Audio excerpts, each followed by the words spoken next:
Trenton 365 with Jacque Howard. Profiling the businesses, organizations, and people that make Trenton better. You know what the easy thing?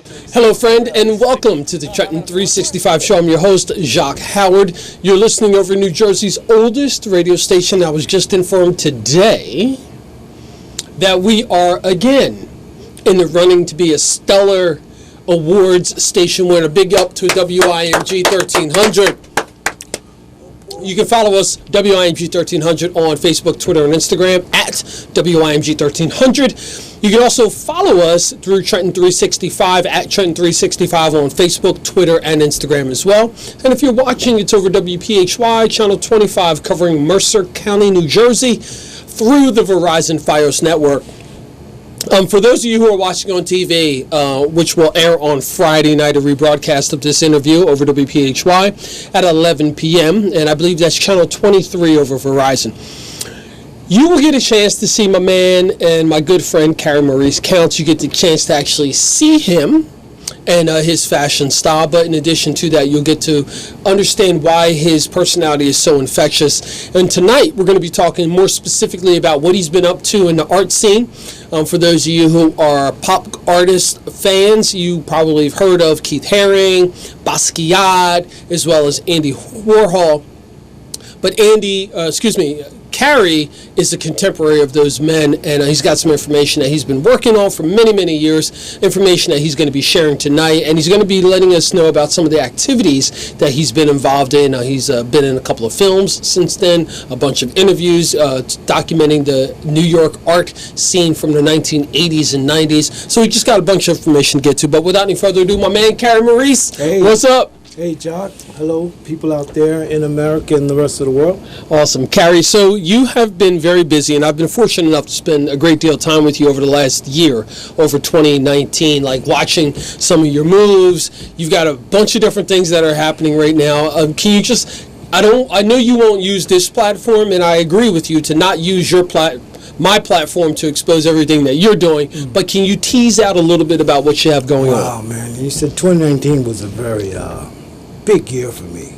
Surprising one at that, because none of this has really been planned. It's just a life well lived.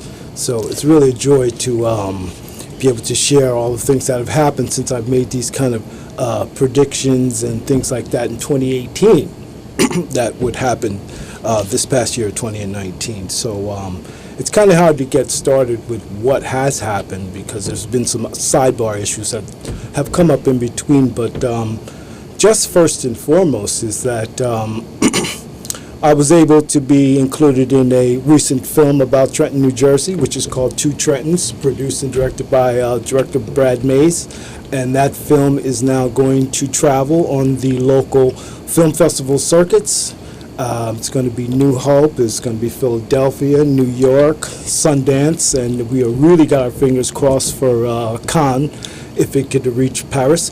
But it has now been picked up, I've recently heard, by a television production company. So there's something in the works that I'm not aware of about the film that's going to happen in the future. So I can't really discuss anything about what's going to happen with that film. But while we're talking about films, I just was in a film recently this summer. I devised it myself. It's a performance art piece. It's called Losing My Marbles. It was performed at the Guggenheim Museum in New York City this summer, and the premise of it was based on scholarship and who gets the right to express what culturally, physically, any kind of way. But back to, I'm sorry, I'm tripping over my words here, but the arts is what the film is about, and the scholarship lacking in African-American representation around the world, I'm saying, in museums, private galleries, institutions, you name it, we just don't exist. They were popping up every now and then, but my performance was to address this issue. And it was very fun to do, very physical. I put myself in a lot of jeopardy doing it, but again, we've got it now in a stage where we're doing the soundtrack for it, and we're going to release this performance art piece which once you see it and understand it, it's a very important piece in terms of art and history and how African Americans are portrayed and how we portray ourselves. Mm-hmm. So that's a project I did this summer, which again was devised by myself, and we pulled it off. Lucky none of us got arrested or anything like that, but again, it came close. Security did approach us on that. But that's 2 films in the can. We're working on a 3rd film now, and that is going to be a major film. We're going to be shopping that later and look for some funds to get that going, but that's titled Better Than Basquiat. And I'm not going to go into any detail here in 30 minutes about why that film is being produced and why we're making it. But if you know my history, and you mentioned briefly about Keith Haring and Jean-Michel Basquiat and Warhol, and we'll mention Kenny Sharp, will throw that in, but I was a product of the 1980s New York art scene. Although I lived here in Trenton, New Jersey for a long time, but I commuted a lot. Mm-hmm. So again, my connection with that has now become of importance. And we are documenting that, and we're going to put that down on film, and we're going to make a real production and talk about what happened to my life during that time, 1980s, up until the present, somewhat. We won't go up until the 2000s, but we'll probably cover pretty much in the 90s and things like that. Mm-hmm. So again, that's 3 film projects that I've been working on this summer alone. I've also, am reintroducing my fashion, which is something I took a back seat on for a number of years, but now I've got this new verve, this new energy, and we're making some women's dresses. They're called Tess, T-E-S-S, with registration mark.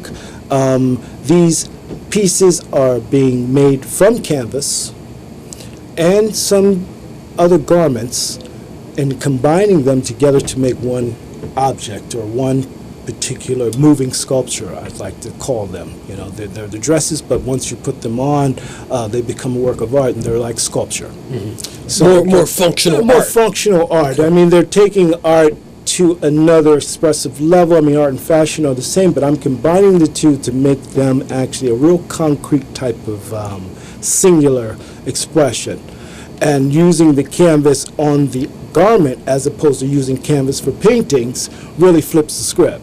And I love that idea because I don't really paint on canvas anymore. I work on other materials and objects and wood. I mean, you know, I've got tons of canvas. That became very mundane to me to work on. So again, you know, I want to interrupt and jump in here because I think when people think about your artwork and they see your artwork from the 80s to present, there's a flow to it because it's you, but you've been limited because of your health condition. So much so that your health condition now has actually even opened up more people to how do I say, see your artwork and to see your contributions. Can you elaborate on that?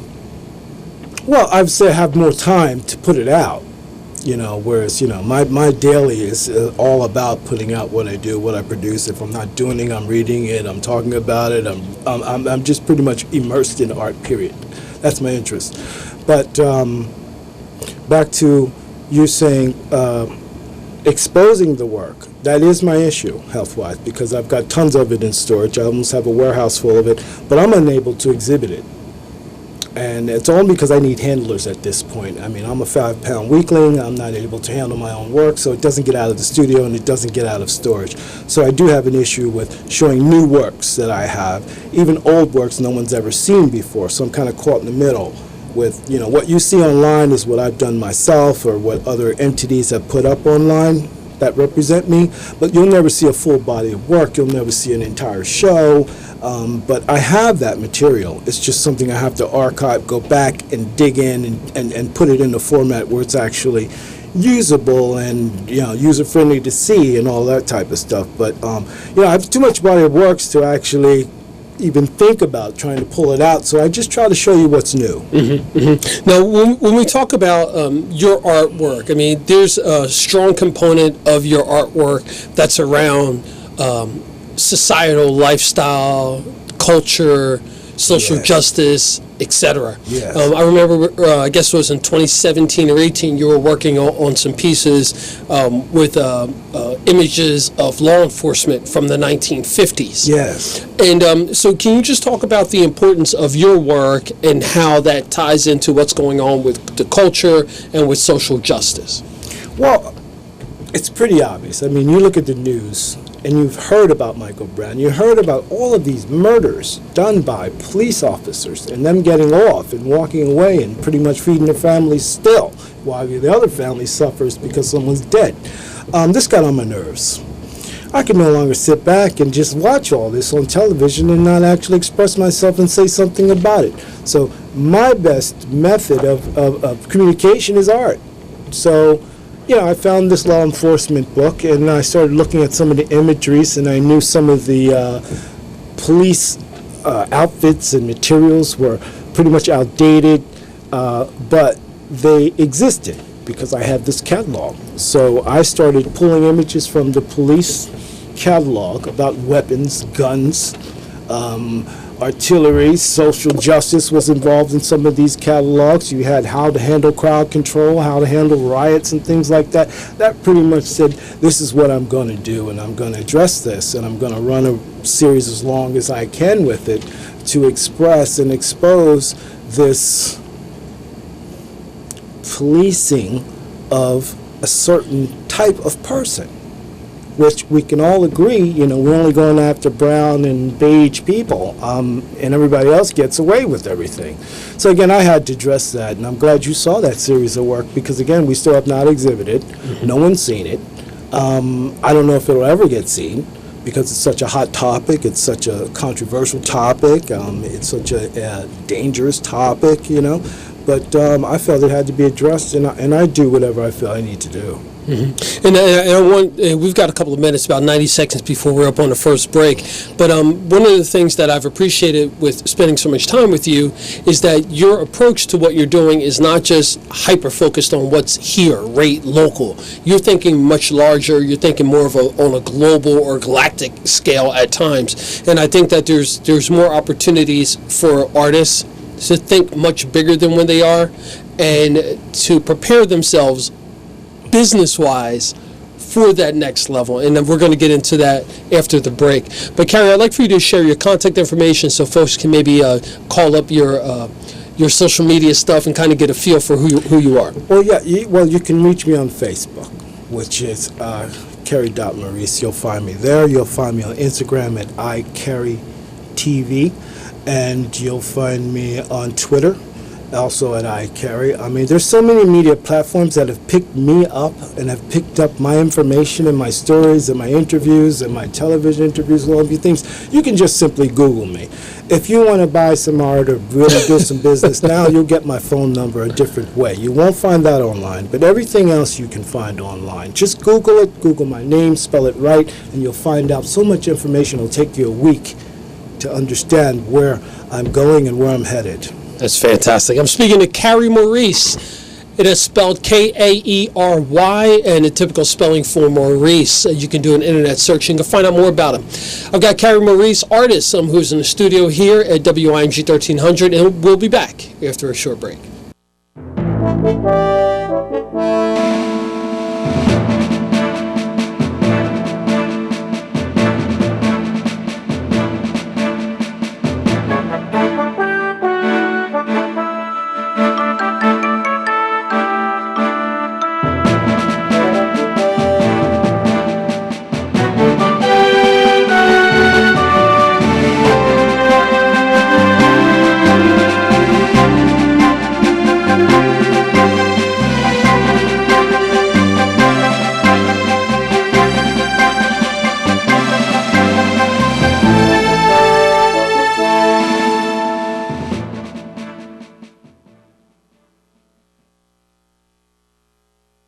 While nearly 80% of cardiac events can be prevented, cardiovascular disease continues to be the leading cause of death in women, killing one woman about every 80 seconds.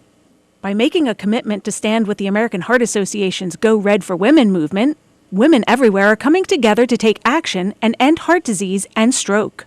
Join the American Heart Association on Friday, February 7th for National Wear Red Day. Visit goredforwomen.org or call 609-208-0020. Go Red for Women is nationally sponsored by CVS Health. WIMG 1300 AM is a proud media sponsor. Pregnant?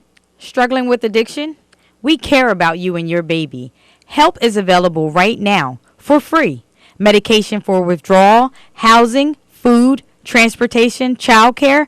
Just call 609-256-7801. That's 609-256-7801. Or visit formybabyandme.org. That's formybabyandme.org. You are not alone. Help is available today for free.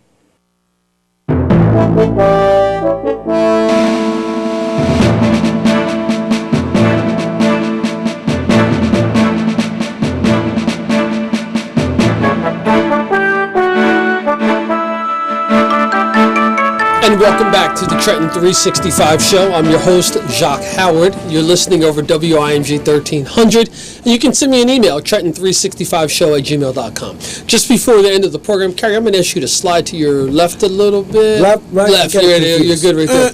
Yeah, don't want to block the camera on me, man. Come on. Yeah. So, so I was saying that you can send me an email, trenton365show@gmail.com.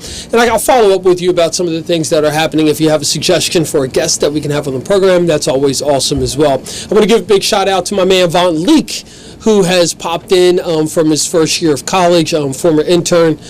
He is in the studio hanging out, doing some things with Steve Cook, so big up to Von Leek as well. So, Karey, just before the break, I started to touch a bit on the global efforts of what you're doing and how all the artwork that you create and the business acumen that you use is not focused on just what's happening right here. It's on a much larger scale. You're thinking about years down the road, etc.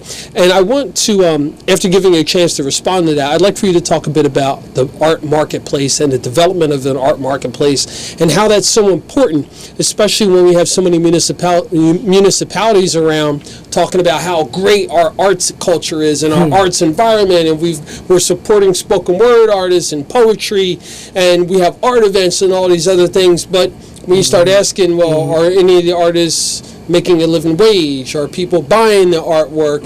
Are there structures set up in place to get these artists exposure to international galleries and representation, etc.? Well, I'll start with saying you have to think existentially, first of all. It can't be me. Because if it's all about me, then you'll always be content with just producing for you, right? You never think about money because you're content with making this greatest masterpiece you've ever made. You got 20 of them. You're happy with your own world. You've got to go beyond that and think about who am I trying to reach, who I'm trying to speak to, who I'm trying to talk to, what am I doing?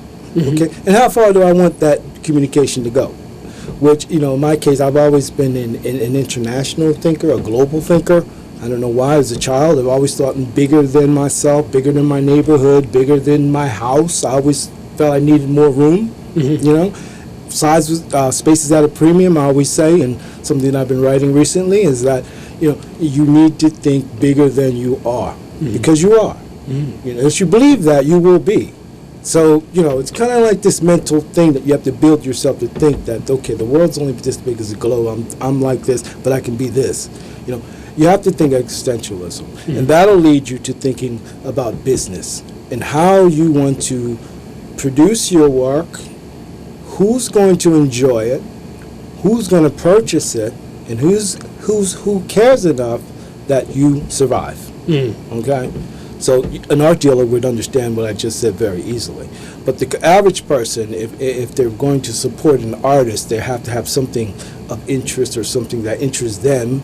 You have to interest them in the work, or they like it, or something like that. So, that's really not something you can really gauge. You just do the work.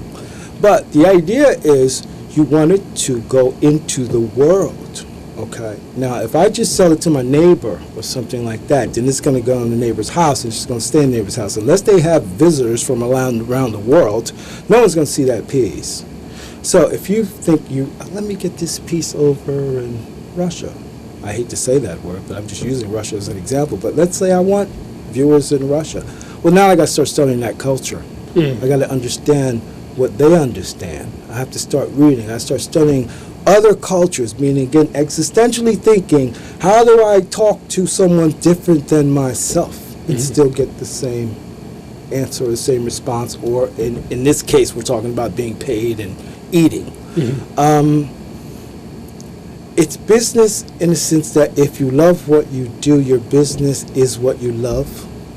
So you don't have to worry about the logistics, meaning, okay, you need your EIN number for your business reasons to collect taxes. Okay, I pay sales taxes when I sell my work. I don't just sell it and just run away and run home and, well, I got $500, I can do whatever I want, buy a new pair of jeans and some sneakers and, go out to the latest club. That does happen.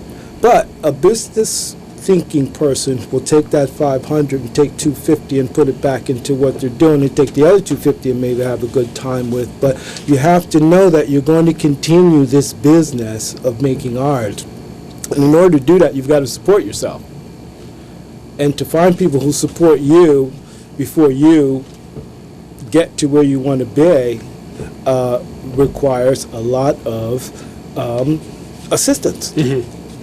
So again, we were talking about how you get there. You simply have to know or have an innate feeling that you belong. That's really important. I want you to stick, again, talking about the business of artwork. Slide over. Okay. The business of art. I mean, because you turned me on to a book about the French art market, which was amazing to me, and I thank you for that publicly. But we've often talked about the art marketplace and how if artists aren't looking at this as a business development or marketplace, they're really doing themselves a disservice. Can you just elaborate on that? Oh, sure. Well, again, you have to create a marketplace, and create a market is when you're buying and selling. Okay? Somebody has to make it, someone has to appreciate it, and someone has to purchase it. It's really 1, 2, 3.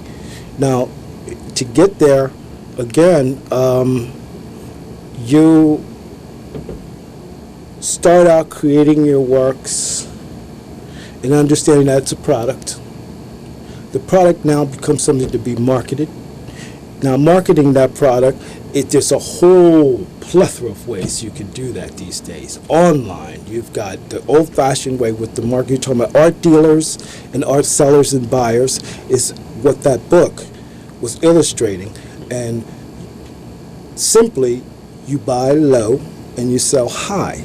That creates a market. But if we have no buyers, then you have no market. What creates a buyer is a collective.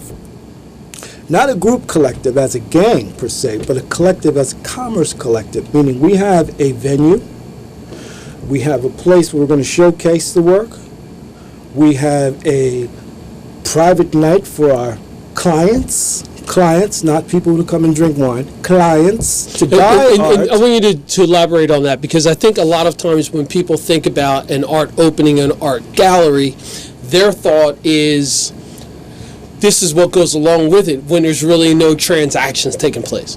They're partying before the parties. I mean, you cannot celebrate before there's anything to celebrate. It's my point. I mean, we're all in the same room. We gather, we have the openings to celebrate the artists in attendance for the opening, but the bottom line is that work is for sale. And, when you appreciate a work of art, you show interest one way or another, either through conversation or you simply write a check. To get to that point of actually transaction and a sale, there has to be some kind of interaction, engagement happening on that floor, just like you're at a used car salesman or a dealership or anything like that. Somebody's got to engage you in that piece of work.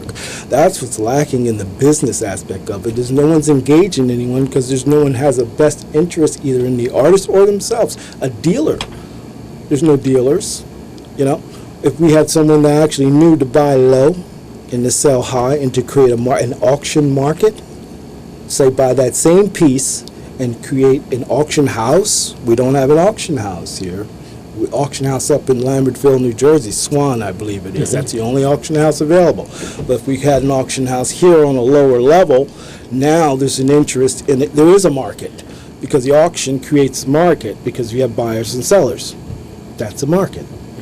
But without those things at the tail end, meaning someone to acquire it, you know, the work in the end, it's just going to sit around and float around, and it's going to go in your closet or whatever, and you wait for the next group show, and you're in the show with 25 people, and how do you stand out to get your particular piece out there, you know what I mean, ahead of all the rest, you know? So again, we're talking markets. There's micro markets, there's mega markets, there's interesting little nuances in these markets that have to be in place for you to even attempt to buy and sell. I mean, the celebration of one's work while it's on the wall at an art opening is wonderful, but wouldn't it be better if you seen a few red dots? You know, that's really what it's all about. I mean, let's not kid ourselves. You know, we've got to eat and pay rent. Artists have studios and buy supplies and materials. There has to be a red dot at the end of the day, or you're spending your own hard-earned money that you work at a different job, because if you're smart, you are not going to be a starving artist, and you're going to get a job, and you're going to work that job and stay up late all night and make the sacrifice of not hanging out with your friends and all these other social norms that people think is okay. You've got to give that up. That's one thing I've learned real quickly when I was very young. Certain things you've got to give up. There's no normal life for an artist. Now, when we think about where this goes from here, I mean, there's plenty of people like yourself who help to establish, grow, and develop, or establish, develop, and grow, should I say, in order, an arts community here in Trenton and in Ewing and in Mercer County, so to speak. And there's a lot of people who are benefiting from this, whether they're nonprofit organizations, some galleries and studios, etc. Where do you foresee things happening with the individual artist in this area? Well, that's pretty tough, because again, like we were talking earlier, I've left the area. I live in Princeton. Not saying that's any better, art-wise. It's nice, but it's not any better when it comes to making money. What I see for the average person in Trenton is that you just don't have the brick and mortar spaces for you to show off. I mean, unless you're going to do an art fair, which I've been often thinking about lately, unless you're going to do a real art fair here and commandeer maybe the Roebling building and set it up like a fair where each individual groups of artists are their own gallery, so to speak. You don't have to have a brick and mortar. You can be a gallery, you can have 4 artists and say we're such and such gallery. A collective or something. And you all come to that, you have a booth space. You don't have a wide open, you know, free-for-all. You have booth space like any other art fair in the world, and you segment off, okay, this is the abstract booth, this is the graffiti booth, this is the photo booth, this is the, if you want to add entertainment, this is the poetry booth, but it's compartmentalized where it's professional. And it's the way it looks will dictate what it does. So if it looks professional, if it looks like an art fair, if it looks like a 3-cube wall, if you've ever been to one, you see 3-cube walls, and you walk in and there's artworks displayed, different artists, but there's a theme there. There's a real curatorial theme there. It's not just willy-nilly. Curatorial themes are actually based on either history, some type of subject that drives the theme, but not the work. The work addresses it, but it doesn't actually, have to be that. But it has to be properly curated. But back to the art fair thing, I think is the best way to go for these artists here locally is to join forces, literally, not just be friends and drink wine at this bar and that bar and things like that, but really think about what do we have in common that we can package and sell. This is the commonality is what's missing. It's really all over the place. That's what I'm seeing is the commonality is missing. Yeah, we're all artists. Yeah, we're all painters. Yeah, we're all sculptors. But what's common between us all that will give us a edge or a certain perspective that we can push? And I say we, I never say me. I'm always saying we, because again, it's about the existential thinking of an artist who realizes that there's something much larger than self, and you have to connect with that and pull it together, connecting the dots, putting the puzzle pieces together, doing all these things that actually create a bigger picture than self. Mm-hmm. That's where it's all at. Yeah. As we finish up this conversation, I want you to share a little bit about what you'd like to share to the people who are in the listening and viewing audience who are, wayward in their thoughts about art and what is happening in the art scene here and in the region, etc. Now, that's easy. I'll just go back to what my dad simply told me when I was a kid. He said, art is everything. Everything you look at, somebody touched it, someone had to make it, manufacture it, mill it down, hatch it down, whatever. A human hand touched whatever you touched. Whatever you see in this world, it's art. Mm-hmm. So there's no differential between a coffee cup and a Louise Nevelson, piece of art, if it in fact looks like a cup. It's the same thing. Same thing. It's how we value things which makes the difference. In the art world, we take it into a different context, which makes it art. If it stays on the table with a cup of coffee or coffee in it, it's just a cup of coffee. If I nail it to the wall, like Mirzo Kellerman used the banana, then it's art. Yeah. See, you take it to a different context. Now you're speaking and saying something different. That's what it means. Art is everything. You know what I mean? Once you realize that, you go, oh, you appreciate things more. Fantastic. Karey Maurice Counts, thank you very much for your time. I appreciate it. Thank you very much, Jacque. You're welcome, as always. You've been listening and watching the Trenton 365 show. We'll be back after a short break.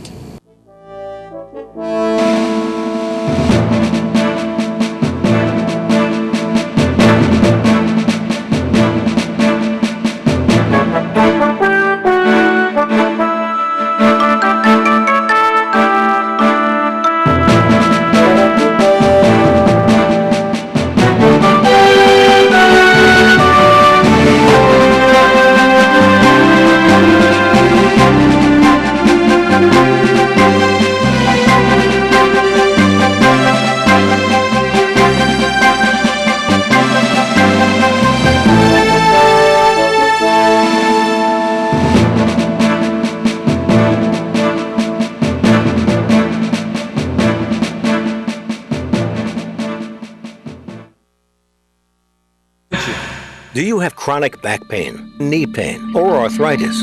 If you have Medicare or private insurance like Aetna, United Healthcare, Humana, or Blue Cross, you may qualify for a safe, drug-free remedy for your everyday back and knee pain, but you must call now. You may be eligible for a pain-relieving back or knee brace at little or no cost to you. These pain relief braces are ideal for back pain, arthritis, sciatica, leg pain, knee pain, and other painful conditions that make life difficult. Our associates will work directly with Medicare or your insurance company for free. Your knee or back brace will be delivered directly to your door. Imagine playing with your grandkids or enjoying tennis or golf again. Call the National Knee and Back Brace Center to qualify for your Medicare or insurance-covered knee or back brace. Call 800-416-0773. 800-416-0773. 800-416-0773.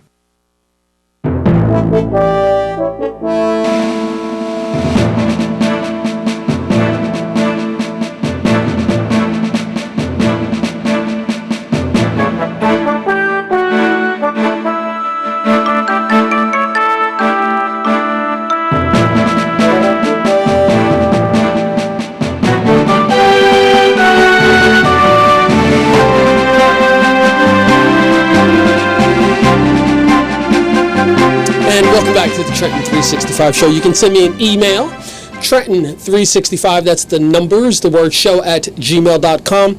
And again, you send me an email, I'll follow up with you if you have some suggestions about who we can bring onto the studio to give them some opportunity to shine through the WIMG network as well as the Trenton 365 and the WPHY network. We can make that happen. Just send me an email, drop some information about who they are. I'll do the legwork and reach out to them, etc. But this is a platform and an opportunity, because Trenton 365 is civic engagement radio. The whole impetus behind this program is to encourage people to be a part of their community and how that community looks not only today but going forward. So keep that in mind, civic engagement radio. So I've got Jeannie Davis, who's here in the studio with me now. Now this conversation may be a little tricky for most people who aren't really familiar with the program. I've known Jeannie for a little while, and I've spent a great deal of time with her children over the last 2 years as we're developing an outdoor skate park and an indoor skate park. Her children are amazing, beautiful, they're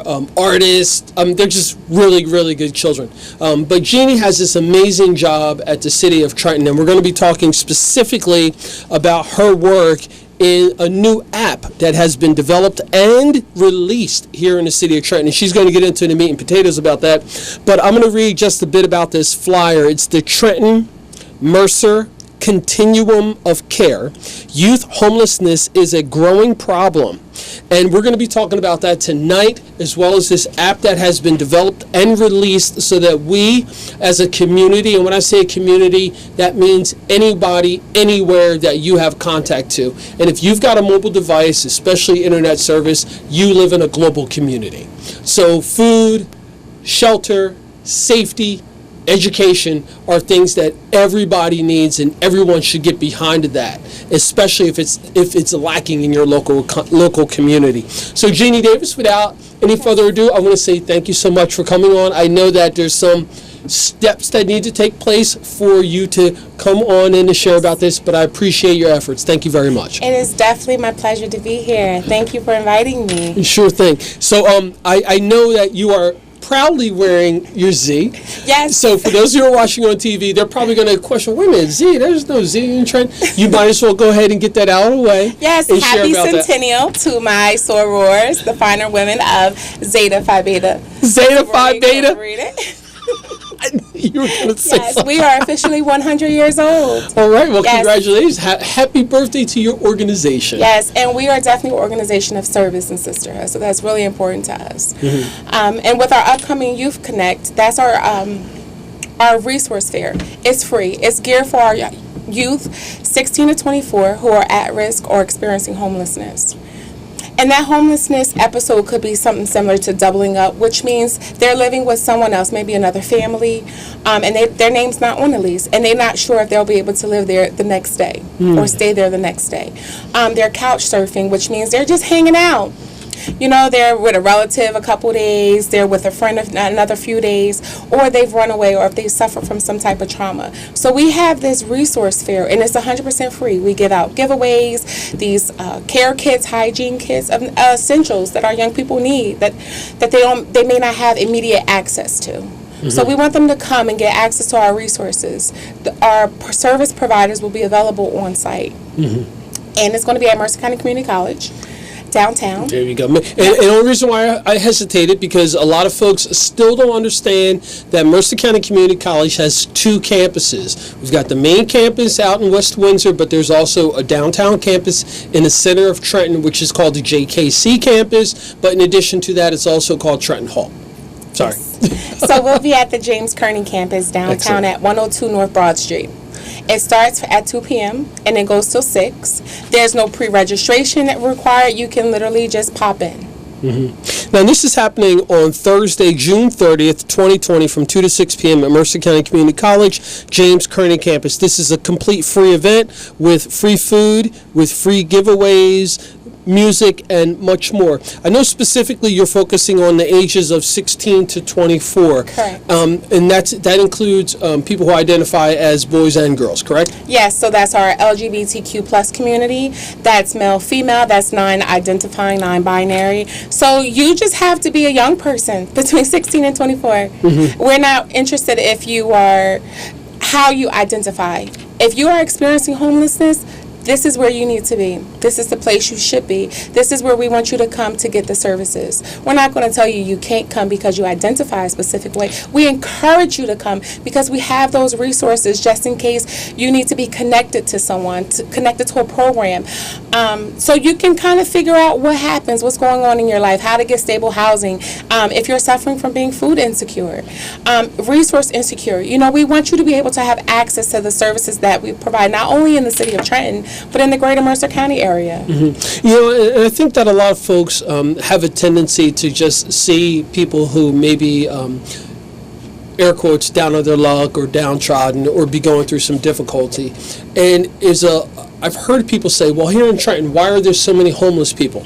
And my reaction to them has always been, people who are going through tough times, when you see them, that's because those services are available to them in that area. Mm-hmm. Trenton and Mercer County as a whole does some amazing things with helping homelessness prevention, homelessness prevention, food insecurities, and a bunch of other things. But I think that there's just a lack of people knowing about it. Because I have conversations where people always think, okay, well, these homeless people shouldn't be here. Well, it's not a matter of them where they are. It just may be that current situation, or it may be that they don't know about the resources. And I'm glad that you're doing this. Can you just drill down on the problem of homelessness? And from your perspective, not saying that you're going to be able to give any full silver bullet magic So to be clear, pills. there really isn't a magic pill for homelessness. Thank you. Especially with youth homelessness, because it's very complex. Because I'll challenge you to even go a step further. We look at homelessness as being someone who is suffering from a mental health illness on the street, begging, panhandling, or sleeping in the parks. But there are young people who are extremely resilient. They're in school, they're matriculating, they are working, but they're sleeping in their cars. Mm-hmm. They're suffering from food insecurity. Maybe they haven't eaten in a few days, plus sleeping in their car, plus working, plus trying to complete college. So what happens is we have to look at homelessness beyond what our original perceptions are. Mm-hmm. We have to see it as maybe there's a young person in our classroom who is couch surfing, who has just been evicted and has nowhere to go, who has suffered from some type of trauma, or even our reentry, our young juveniles. So we need to look at it beyond somebody who is just out on the street. Our young people are finding resources. They've managed to be amongst peers and have these conversations. So we as adults need to listen, because they're telling us they're homeless, mm-hmm. but we're not hearing it the way that we may see it in our older adult population. Mm-hmm. So they want to go to school, they want to continue school, but they need stable housing. So being able to get them linked and connected to services that will get them stable housing, getting them properly assessed. So if at any time you notice someone who may have come out and said they're experiencing some shaky times, and you're not quite sure if you're ready to say the H word as being homeless, so you just suggest that they go to our coordinated entry center, our C center, which is at 509 Perry Street, where they can get properly assessed. And by getting that assessment, they can be matched with the best housing plan. Maybe they have some underlying issues, because while you're homeless, just imagine being stressed, overwhelmed. So that may lead to substance abuse, that may lead to mental health illness. So now they need to be connected to a program who can assist them in addressing those issues. So we want to just make sure everyone gets properly assessed, that nobody's afraid to have those conversations, to actually ask for help. So that's where we come in with the creation of our WIN app, where we become very low barrier. We want this to be something that you can privately access, where you can have that conversation with a neighbor, with another community member, with a friend. Say, hey, I know this app, the Trenton Youth WIN app. And when they go to download that app in their Play Store by searching what I need, they'll be able to find those 12 categories of service. Because they may not want that shame or that stigma added to, well, I need food tonight. Or maybe I'm having a health care issue and I need a free clinic. Mm-hmm. Maybe I do want to finish school, but how do I do that? Or maybe I need alternative education options. Maybe I have a relative who's being reentry from a juvenile facility, but I can't take them on. But know what? Let me go into this app, and you can go and you can search these filters. You can go to healthcare, and you can look at those filters and see what specific you need. Mm-hmm. Beyond that, you can also find our coordinated entry. But what's really important is when you go to look for a service, not only will you see the name of the service, but you'll get a picture, so you know exactly where you're going. You'll know what time is open. You'll also see that if it's open now or if it's open later. And it's 100% free service. Beyond that, built in the app, so let's say you're interested in some benefits and you're not really sure what benefits you may qualify for. So you might need to apply for Social Security because you have a disability, or you might need some TANF for G, or you just might want to know where the Board of Social Services is located. If you were to search the benefits filter, you'll be able to see the services that the Mercer County Board of Social Service offers. Beyond that, if you click the helpful info within benefits, it will link you directly to their site. It'll also give you a link to the application to apply for those benefits. So that's the benefit. You actually get to have all our resources in the palm of your hand.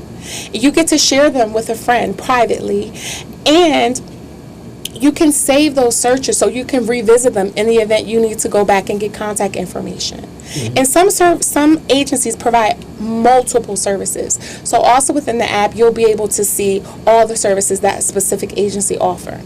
And you can kind of navigate the app and see what else is it that I need. You might have a different priority, so you might say, this is my priority right now. Maybe tonight I need a food basket. Mm-hmm. So let's see what pantry I can visit, or let's see if we're somewhere I can get a hot meal. And it will populate based on what's closest to where you are. So you have access, and we want to encourage people to have that access, because you never know who is in that time of need.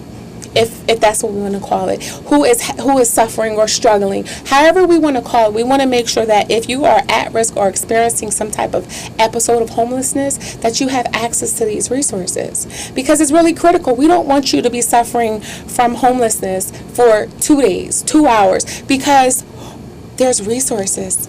And it's one touch. You can call from the device. You can save the information. So we want you to be able to have that access. You know, Jeannie, I want you to come off of like your position at work and just have this conversation with me, because I'm confused. We have so many resources that are available to people. And I'm not just saying here in Trenton. I mean, this county, this is a very, very wealthy county. Mm-hmm. Services are available for pretty much anything that you're looking for. The young people that you've come in contact with and the young adults, have they shared why they're not taking advantage? Is it just that they don't know? It's difficult. One, because you ever go searching for something and you get 10 options? Yep. And then beyond the 10 options, you got to click to click to a click to a click. It's just one more click. So the frustration begins. So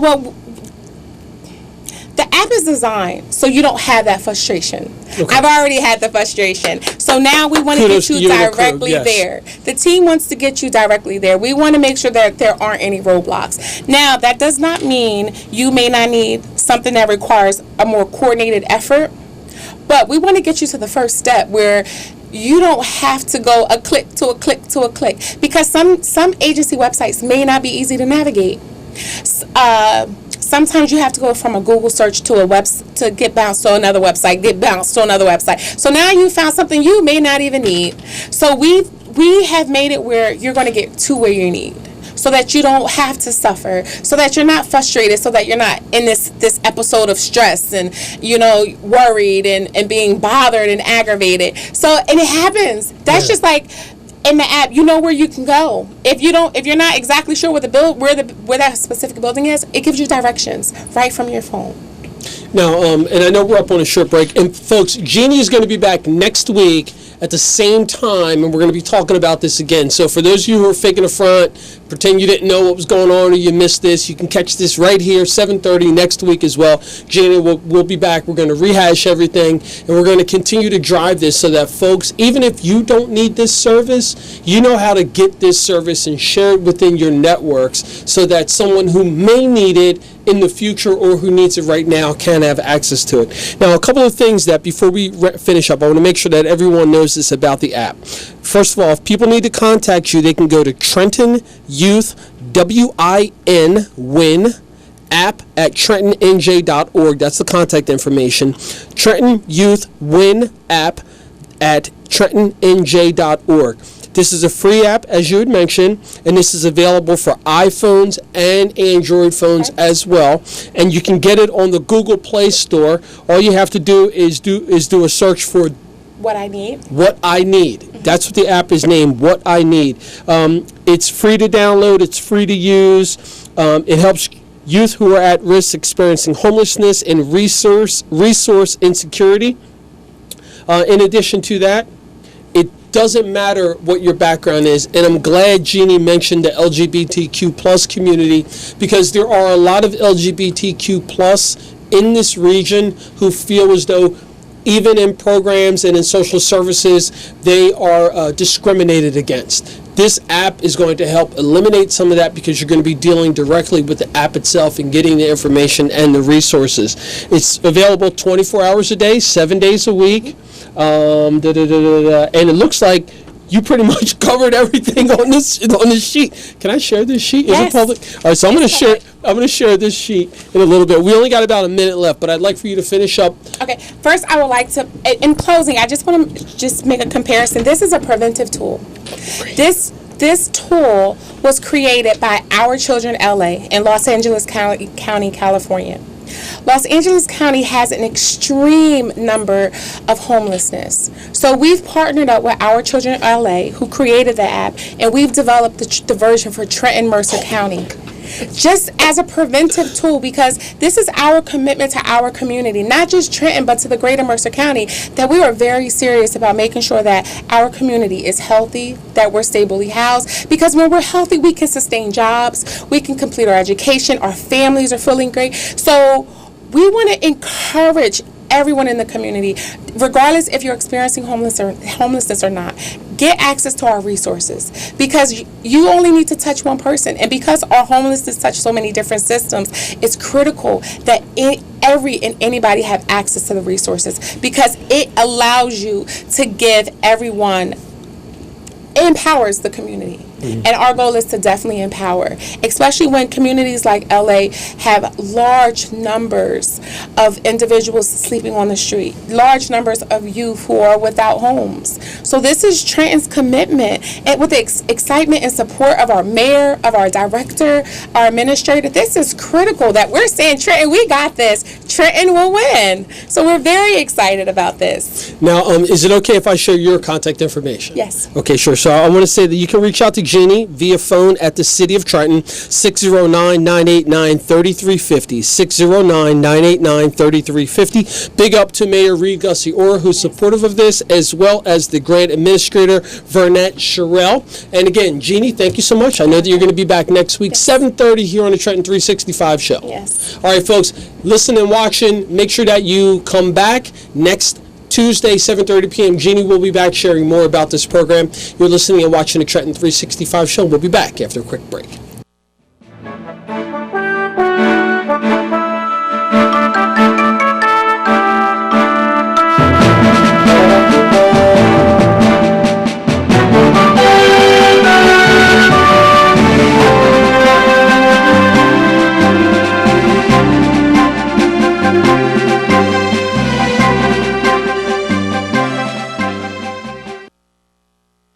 Need a truck to move? Let Justin's Rental of Selman's BP save the day. Justin's has the right trucks for all commercial and residential moves. Justin's has the moving supplies and boxes available. Justin's Rental at Selman's BP has everything you need for your move at affordable prices, featuring the best in pickup trucks, 10 and 15-foot box trucks and vans. Justin's Rental at Selman's BP is located at 2596 South Broad Street, across from the McDonald's in Hamilton. For your rental truck needs, call 609-888-3327. That's 609-888-3327. Justin's Rental at Selman's BP. If you are moving, we have the trucks to meet your moving needs.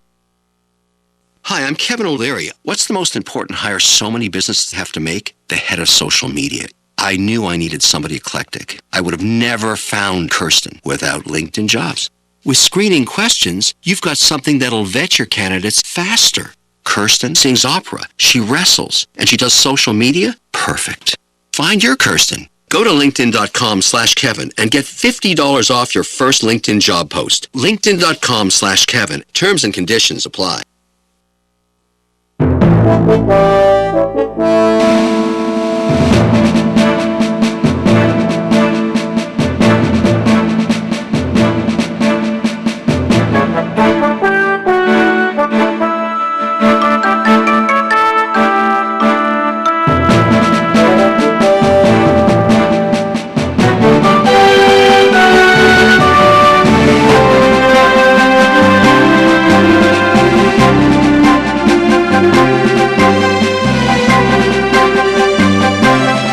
back to the Trenton 365 show. Normally we only have 2 segments, but tonight I was completely surprised by the person who's sitting across from me. Von Leek has made an appearance here in the studio, my intern from 2018 and 2019, and I want to tell you, it is such a joy to have him in my presence. So big up to you, my man, for being here. For those of you who don't know, Vaunt, I'm not going to go into all the details because we don't have a lot of time, but I met Vaunt and then re-met him, and then he came on and became an intern here, and he's passionate about filmmaking, production, radio, TV, and not only has he edified me in what I do, but he's also been an amazing sponge, absorbing anything that I can share for him. I've been able to connect him with some other folks. A shout out to Will Foskey, Joe Falsey, Joe Halsey, I'm sorry, and a bunch of other people in the community. Vaughn's taken his skills to William Patterson University, where he's doing some work there as well. He's got a podcast. He just opened up his studio. He's actually has a business while he's in college. He's making money. Vaughn, welcome back, man. I'm glad to see you here. Thank you, King. How are you? Yeah, I'm doing well, man. I tell you what, the thing that's lovely is to see how this short amount of time, this 4 months or so that you've been in school, how much you've developed. Watching you mature, how you present yourself, etc. So it's been a real blessing, man. Thanks, so thank you. I appreciate that. Absolutely. So why don't you, in a short amount of time, why don't you let people know what you've been up to? Working, man. I've been, as you mentioned, in school. I go to William Patterson University. I go back tomorrow morning. I check back in. Turn myself back in. But I've been working on my podcast, Still Podcast. I go subscribe on all streaming platforms. I've been really working on that. That's my baby. Talking about anything and everything, and honestly using a lot of the skills that I learned here. Bringing on guests. This Sunday coming up, catch Will Foskey on the program. What else I've been doing? Trying to grow my company. Trying to just do bigger and better things, really. That's just in a nutshell. Mm-hmm. Now, making a transition from high school to college, I know your passions have continued to be the same, but making that change or progressing, what's that been like for you? I think my passions have changed slightly in a bit. Like, you always, when you brought me on here, like when I was a guest, when I was still an intern, you always like portrayed me like, yo, he's a filmmaker, and I was always like a filmmaker / comedy skit creator. Being at Willie P, I've grown more to grow more on like the broadcast journalism side. I started my podcast literally like the day I moved to school. Started doing like a little radio program, and now my own radio show debuts on WP 88.7 on Monday. So I mean, but the transition it's been great, honestly. I've been excited to just explore more of what it is that I want to do, find people that do what it is I want to do on that professional level, to be able to connect with them and create what is potentially going to be something, the next big Breakfast Club or the next Tyler Perry Studios. So it's been fire. Now, what are some of the difficulties that you've experienced? Because I think, and the reason why I want to give you a couple seconds to think about that, because I think it's important for people to realize in the listening and viewing audience that this, although it may at times for some people feel like it's a trajectory going straight up, there's a lot of bumps. There's a lot of like retrenching that needs to be done. Yeah, I've been struggling with the fact that, I mean, I have to remember that it is school too, because what I do and what I want to do is so capable to propel and succeed without school. So watch people like Tyler Perry who didn't go to school, and other people, and like, yo, like, if they can do it without school, why can't I? But I know that if I go to school, get the degree, not only will I be able to network with people, get opportunities that they didn't have, even though they are where they are now, but I'll be able to be better because I can say I have the degree. Mm-hmm. Now, going forward, I know that you've got a bunch of things happening. You're, I don't want to say soliciting, but you're asking people to pay for your services, like on Patreon, and to follow you on your social media platforms like YouTube, etc. What else do you want people to do? Yeah, go subscribe to all those. Patreon, GoFundMe, PayPal, Cash App, those are all Vaunt League Studios. You can find those on my Facebook. Just go follow me. Go listen to Stay Woke. It's a really, really amazing show. I'm glad we're rolling up episode 20, which is ridiculous to say. And yeah, just keep following me because I'm a kid with a dream. And y'all remember when I have my Vaunt League Studios on Confederate Army base like Tyler Perry, I'm gonna be like, yeah, I started in WIMG, so Trenton, New Jersey. Oh, that's awesome, man. Yeah, great. Man. And the best way people to follow you is how? Instagram and Twitter, Vaunt League or Vaunt League Studios. or Stay Woke Pod, either one of those, any one of those. Awesome. Now, finishing up, now we got just about a minute left here. I want you to talk to the young people who are in the listening and viewing audience, the people who are where you were 3 years ago, so to speak. What would you say to them about a vision, about a dream that they have? Chase your dream. I don't care if your dream is on life support. There's nothing that you can dream that is not possible.